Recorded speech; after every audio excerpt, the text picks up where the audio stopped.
Meta and Sons built empires.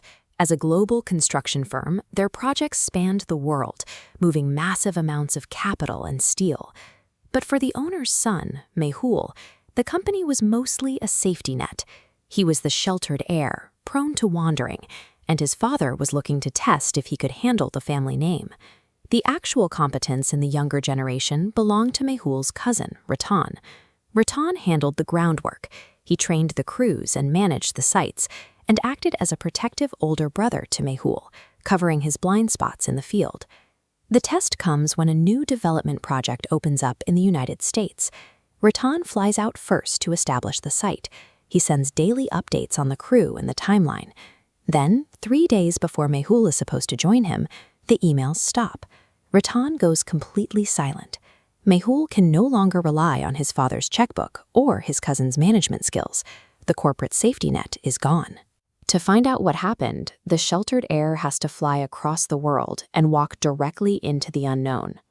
Landing in New Mexico is a severe geographic shock. The corporate office luxury is replaced by the vast, empty stretches of the American Southwest. The coordinates for the job site sit miles away from any main road or local help. When Mehul finally arrives, he doesn't find a bustling construction zone. He finds a single, silent wooden cabin, choked by dense pines and deep shadows. Inside, 3 laborers are waiting. They confirm working for the company. They confirm Ratan hired them.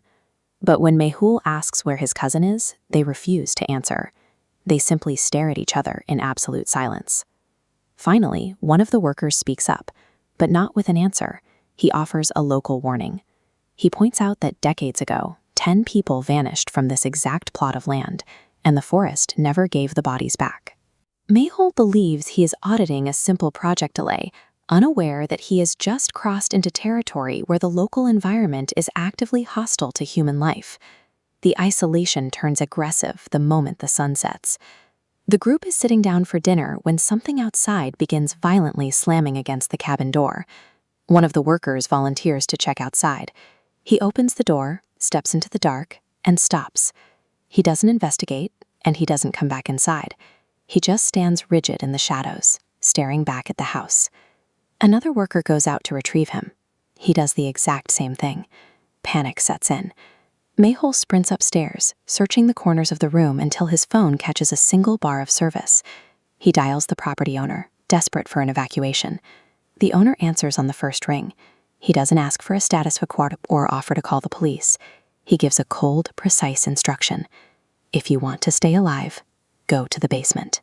Go to the left, not the right. The line goes dead. Behind the left door, Mehul finds a survival cache. There's a flashlight, a heavy crossbow, arrows distinctly tipped with poison, and a handwritten note with 2 words: kill them. Lethal rules now govern the cabin, turning the project site into a fortified panic room where Mehul must find his footing to survive the night. Creeping back to the main floor, Mehul finds the 3rd worker standing in the dark, but the laborer drops the disguise. His limbs snap and stretch, violently expanding from a human silhouette into a massive predatory creature. Mehul raises the crossbow and fires blindly. The poisoned bolt hits the creature's mass. As the monster collapses to the floor, Mehul bursts through the front door and sprints into the tree line. Leaving the cabin costs him his only shelter. He is now navigating a claustrophobic maze of pines. The ground is uneven, the darkness is total, and he is being hunted by the remaining creatures in their natural habitat. A heavy shape drops from the canopy directly above him. The ambush sends Mehul skidding across the dirt, shattering the crossbow under the creature's sheer weight. Pinned to the ground and taking heavy, concussive blows, Mehul blindly searches the dirt. His fingers find one of the loose, poisoned arrowheads. He grips the broken shaft and drives it straight up through the predator's torso. The encounter proves that Mehul can only survive by abandoning his corporate instincts for primal self-defense, relying entirely on the poisoned arrows left in the basement cache. Bleeding in the dirt, Mehul hears the crunch of footsteps approaching. He looks up to see Ratan stepping out from behind a tree, looking battered but very much alive. Physical violence is a fraction of the threat. These entities scan a victim's mind, isolate emotional attachments, and project flawless camouflage to lower their guard. But the illusion has a leak. The visual is perfect, but the air carries a sickening smell of rot. Rattan steps in for a relieved embrace. Mehul brings his hand up and drives his final poisoned arrowhead deep into his cousin's chest. The body hits the forest floor and contorts back into a monster. The trap was engineered to exploit Mehul's trust, and survival meant physically attacking the face of the person he cared about most. Returning to the cabin, Mehul walks straight to the basement and ignores the owner's rule. He kicks open the door on the right. The stench hits him immediately. Inside, he finds the rotting remains of the original crew and the real Rattan. By the time local authorities secure the site the next morning, the full picture becomes clear. The property owner knew exactly what occupied those woods. He intentionally hired Mehta & Sons as live bait. The land was legally his, but financially worthless as long as the entities hunted there.